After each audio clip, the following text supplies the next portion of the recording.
We just think it's ridiculously overvalued. Right, but betting against it has not worked out yet. What do you think would prompt... I've noticed. Right. What do you think would prompt the market to be convinced of your take that Tesla is just a car company, nothing more?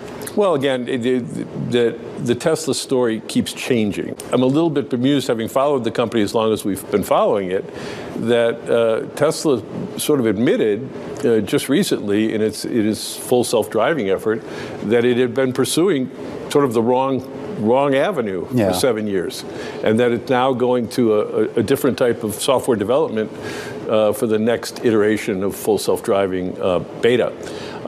And so I'm just sort of wondering, this technological leader just told you that they basically were doing the wrong thing for 7 years. Yeah. Now, my problem with that is they've been selling it as a product. They've been selling full self-driving since 2016. It doesn't exist.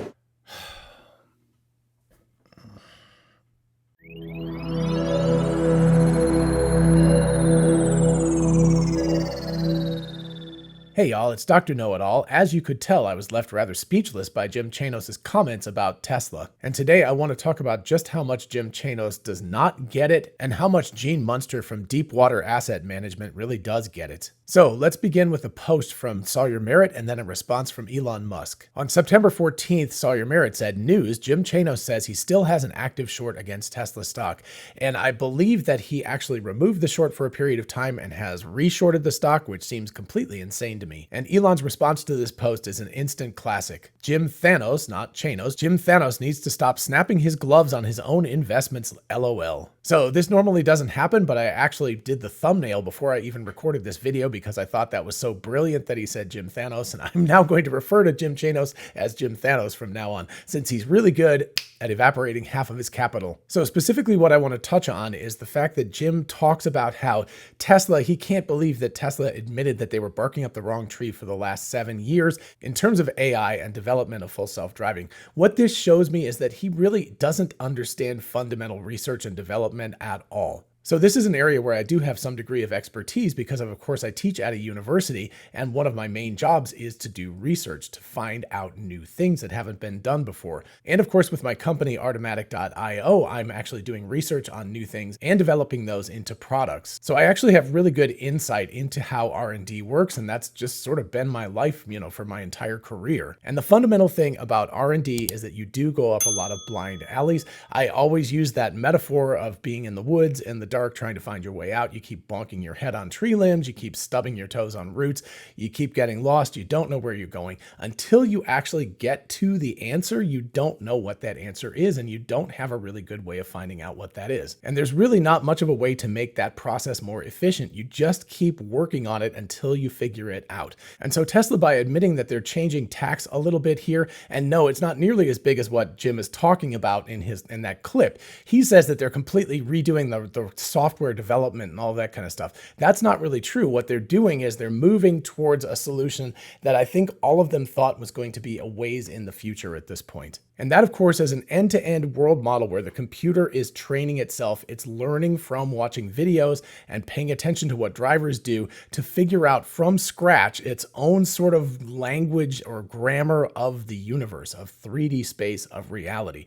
It's a really, really big deal. It seemed like it was something that was very far off and very, very difficult. But as Walter Isaacson's book has pointed out, Deval Shroff and others realized when the ChatGPT moment happened with OpenAI, they were like, wait, we can actually make this happen on our own in full self-driving. We're the only company that really has the ability to do this because we have the data that we need to be able to train this thing end to end. And of course, if you haven't seen my videos on that, I will leave links to them up here so you can check them out at your own leisure. So 3 things. First of all, R&D takes time and it goes up a lot of blind alleys, or like I said, you're in the woods and you bump into trees and things like that, and you have to turn around and you have to go a different direction. So there are a lot of adjustments that have to be made. And when you're the first to do something, when you're doing fundamental research that nobody else has done before, you don't know the right way to go. You just have to keep using the experiences and the failures and the small successes and things like like that to guide you where to go to get to the next iteration and to get closer and closer to solving the problem. So that's number one, is that R&D, it's not a straight path. It's not like you know where you're going and you go on a straight path. That would be if you already knew and somebody else had already done it, then you just follow what they did before. But when you're leading and you're doing the fundamental research and development, you do, you go around a lot. So again, this shows a fundamental misunderstanding on his part about doing fundamental research and development. The second thing is that Jim overstates his case. He states that Tesla is just throwing away all the old stuff and starting all over again, and that indicates that they have no idea what they're doing. That is not true. What they're doing is they're building on all of these experiences, and yeah, they're blind alleys and everything, but they're gaining experience, gaining an understanding of how to ingest data, how to curate good data, how to train a neural network as efficiently as possible, how to build the compute infrastructure, all of that stuff that you need to be able to do this kind of training. All of that is being developed as you're doing this. So it's not like they're just like, oh, whoops, that entire thing, the billions of dollars and years we spent is not useful at all. We're going to go and start this whole new thing. No, this is an iteration on something. It's not completely new. It is a significant iteration and it's a step change, but it's not brand new. It's something that Tesla has been working towards for a long time. So he's overstating that case. And then the third part is his comment that Tesla has been selling this to people without any usefulness. It's not a working product. That is not true either. The product has worked on the highway for basically since 2018, 2019, and they've changed a lot of the architecture under the hood and everything, but that part works great. And the city street driving works really, really well right now. Yeah, it doesn't drive on its own where you can just go to sleep and, whatever, take your hands completely off the wheel, but it drives on its own 99% of the time. And I am, not just me, but lots and lots of people can vouch for this. And yes, there's annoying problems where it still makes mistakes, and those are very consistently made, and people get frustrated about that. But under most circumstances, under 99% of circumstances where you're driving, the car drives on its own. So it's already a product that provides value for the customers who have paid for it. I do not regret paying for it at all. I think it's incredibly useful. I use it all the time, especially when I go on long road trips and I'm in an unfamiliar city, or I'm tired when I'm driving and things, right? The car does a better job than me under those circumstances, and I very much appreciate it, and I appreciate the fact that I have that. So to Jim Thanos, go ahead and keep shorting Tesla stock. That's great. I'll scoop up your shares, and you can go ahead and continue to evaporate your wealth. And now, turning from somebody who doesn't get it at all to somebody who really does get it, let's look at a clip from Gene Munster with Deepwater Asset Management about the UAW strike and the resulting advantages that will accrue to Tesla. And as I think about this delta that's going to increase between the cost of labor for traditional auto versus Tesla, that will just further put pressure on this transition for the big three. And it is going to come in the form, manifest itself likely in the form where Tesla continues to keep prices lower, and that continues to keep the big three in the red. And I suspect it's going to be 2+ years, could be even longer, before the big three starts to see some profitability in electric. And I continue to believe that ultimately that some of these car companies that have been kind of the cornerstone of how we've thought about cars for the last 100 years will be a fraction of their size in the future. Which ones are at most risk? Hard to say, but I think that what's going on with the cost of labor is an important dynamic about that transition to EV, and a dynamic that has going to only increase in Tesla's favor in the weeks to come.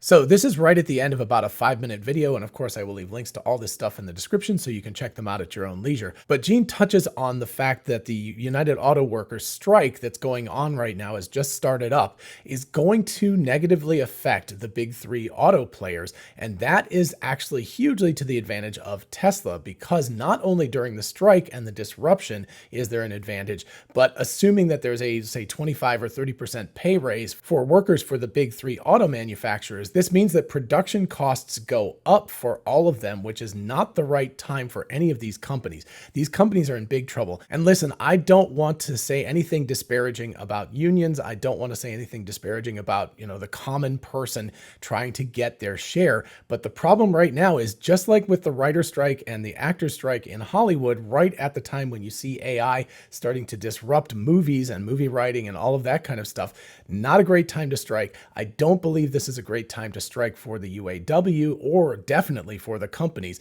because the problem is that this is going to put them, number one, at a big disadvantage if they slow down work and they can't deliver vehicles right now.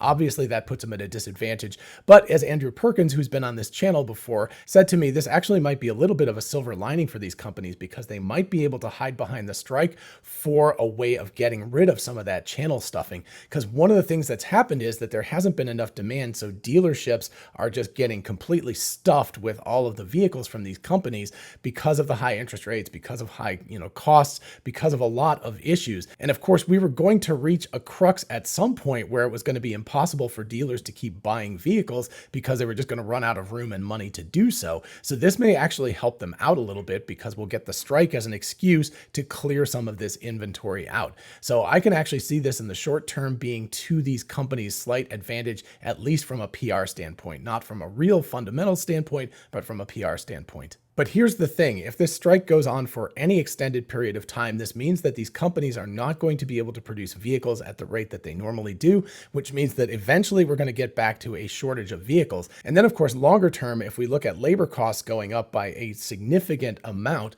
you're looking at a situation where these companies are going to either not be as profitable on their vehicles or they're going to lose more money depending on whether we're talking about ICE vehicles or electric vehicles. All of this happening right at the time that everyone in those companies needs to be marshaling their resources to make this transition as efficient as possible. That is not the way to do it. So this is going to put them all at a huge disadvantage in terms of labor cost versus Tesla. Tesla pays about 20% or 25% less than unions do for their employees.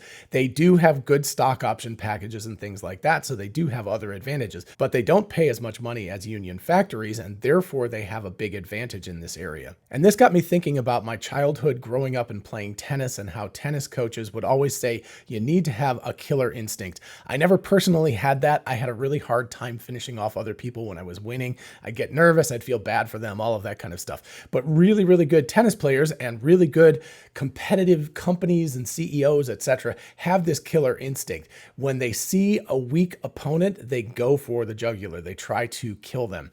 And so Andrew Perkins said this, and I highly agree with this possibility, is that we might see more price cuts from Tesla. We might see more urgency from Tesla to try to put out as many vehicles as possible in the next 3, 4, 5, 6 months, whatever, to try to get as many Teslas on the road as possible during this period of unrest for the big three automakers and the UAW. Again, the longer the strike goes on, the more that Tesla is a winner in all of this stuff, because they are the company in the United States that's going to be able to keep churning out these vehicles, and they're going to be able to reduce prices if they need to in order to take as much market share as possible while these other companies are distracted with this strike that's going on. And as Gene said, at the end of all of this, we're not going to see these companies as big as they have been. They're going to shrink. He, of course, was being very coy and saying he didn't know which ones were going to be the worst and everything. I think it's just going to be all three.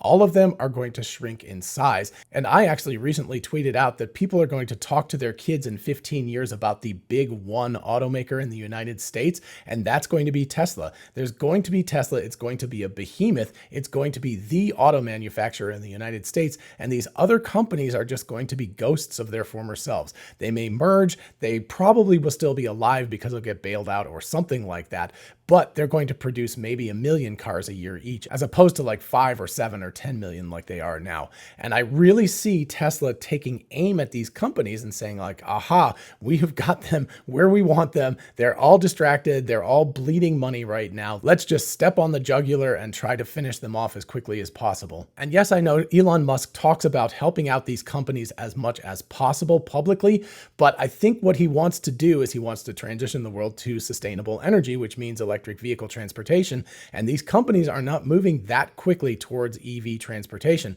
So the best thing that he can do is to wipe out their gas business and move to EVs so that they're, shadows of their former selves, and Tesla can take that market share. So I don't see any conflict between him wanting to help these companies. What he wants to do is sort of help them out of the ICE business. And if they won't do the transition to EVs on their own, then Tesla is happy to do that and take their market share. So to recap, Jim Thanos is clueless and he is evaporating his cash. Gene Munster is very, very clued in. Andrew Perkins is also very, very clued in. And we're going to see Tesla take advantage of this situation with the UAW to make big strides in market share in the United States in the next year or so. And of course, at the same time, we will hopefully see full self-driving version 12 really, really blossom and come to fruition. And within a year or so, hopefully see the first robotaxi rides also allowed in the United States. So 2024 should be a big year for Tesla.